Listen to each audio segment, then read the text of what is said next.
নমস্কার শ্রোতা বন্ধুরা, welcome to the health insight channel. আমি ডক্টর রূপল সেনগুপ্ত, নেফ্রোলজিস্ট।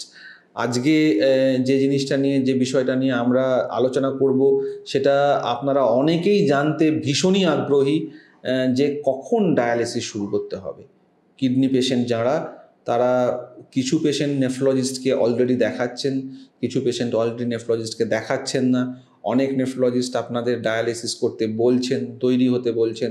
আবার আপনারা সেকেন্ড ওপিনিয়ন, থার্ড ওপিনিয়ন নেওয়ার জন্য অন্যান্য নেফ্রোলজিস্টের কাছে যাচ্ছেন, বিভিন্ন দূর স্টেটে যাচ্ছেন, সেখানে গিয়ে ওপিনিয়ন নিচ্ছেন, কিন্তু কিছুতেই ডিসাইড করতে পারছেন না যে আমি ডায়ালিসিস শুরু করব কি ডায়ালিসিস শুরু করব না।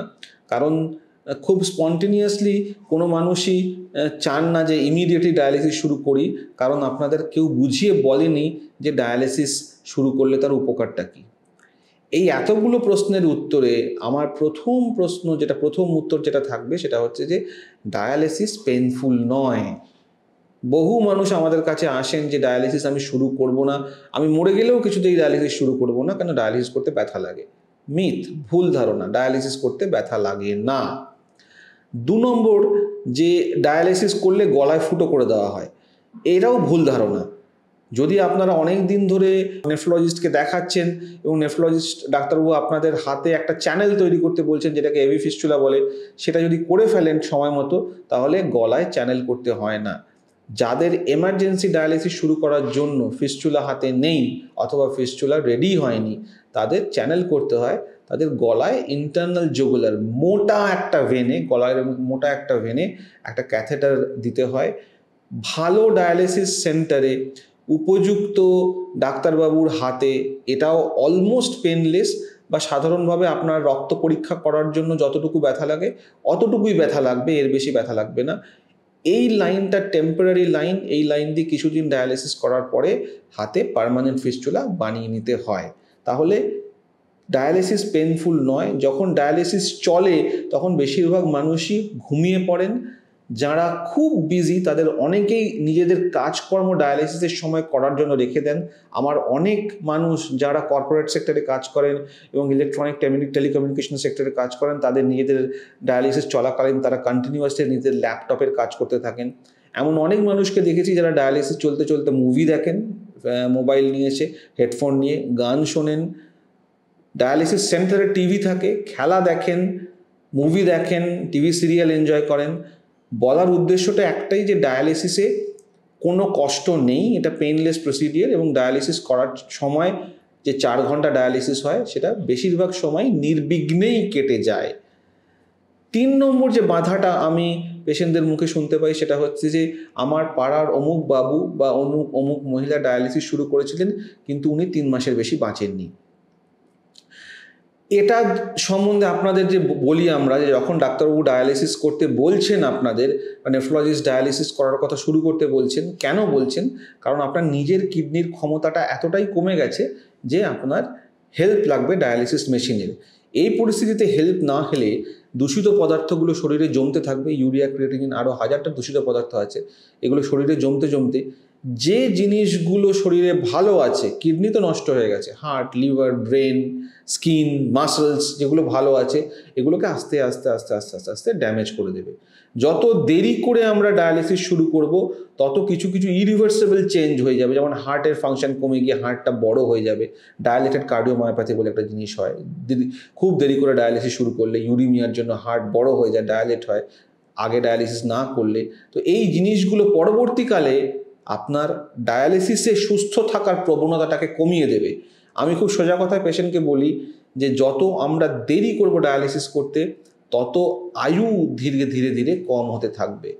এর মধ্যে কোনো কষ্ট নেই, এবং আয়ু কম হওয়াটা আমরা আগের থেকে বুঝতে পারবো না। লং টার্ম ফলো আপ করে ডাক্তাররা তারা নিজেদের অভিজ্ঞতা থেকে এবং বিভিন্ন স্টাডি থেকে জানেন যে সময় মতো ডায়ালিসিস না শুরু করলে ডেফিনেটলি আয়ু ক্ষয় ঘটে।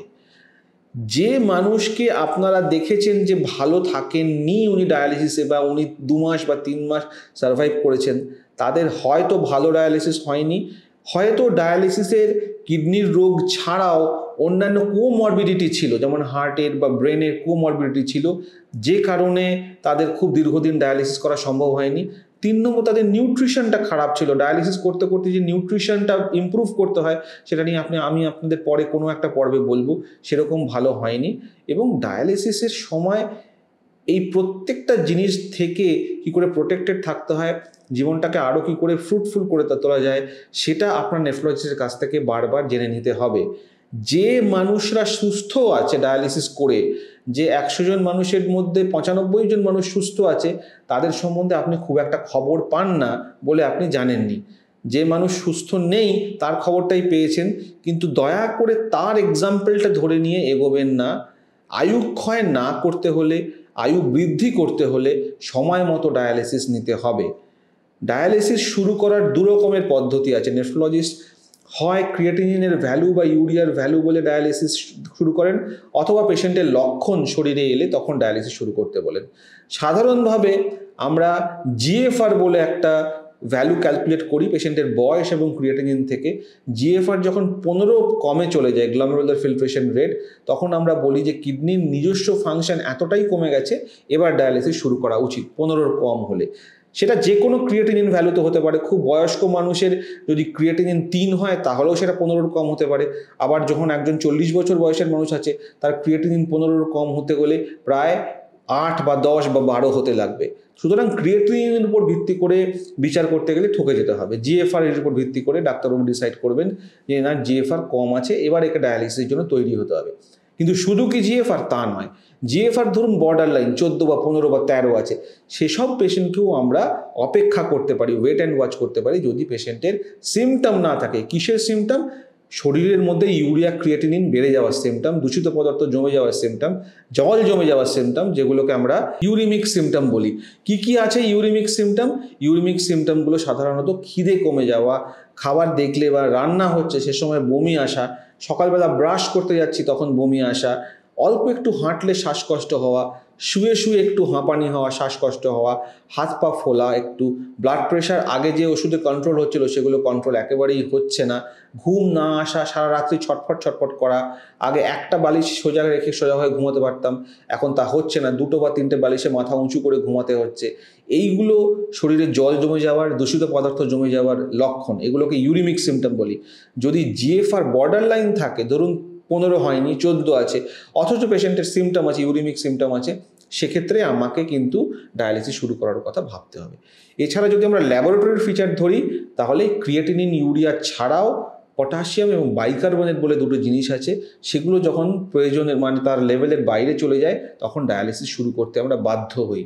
পটাশিয়াম বেশি হয়ে যাওয়া মানে হাইপার ক্যালিমিয়া হয়ে যাওয়া, মানে বারবার পটাশিয়াম প্রায় 6 কাছাকাছি চলে যাচ্ছে, তখন নির্দ্বিধায় ডায়ালিসিস শুরু করতে হবে।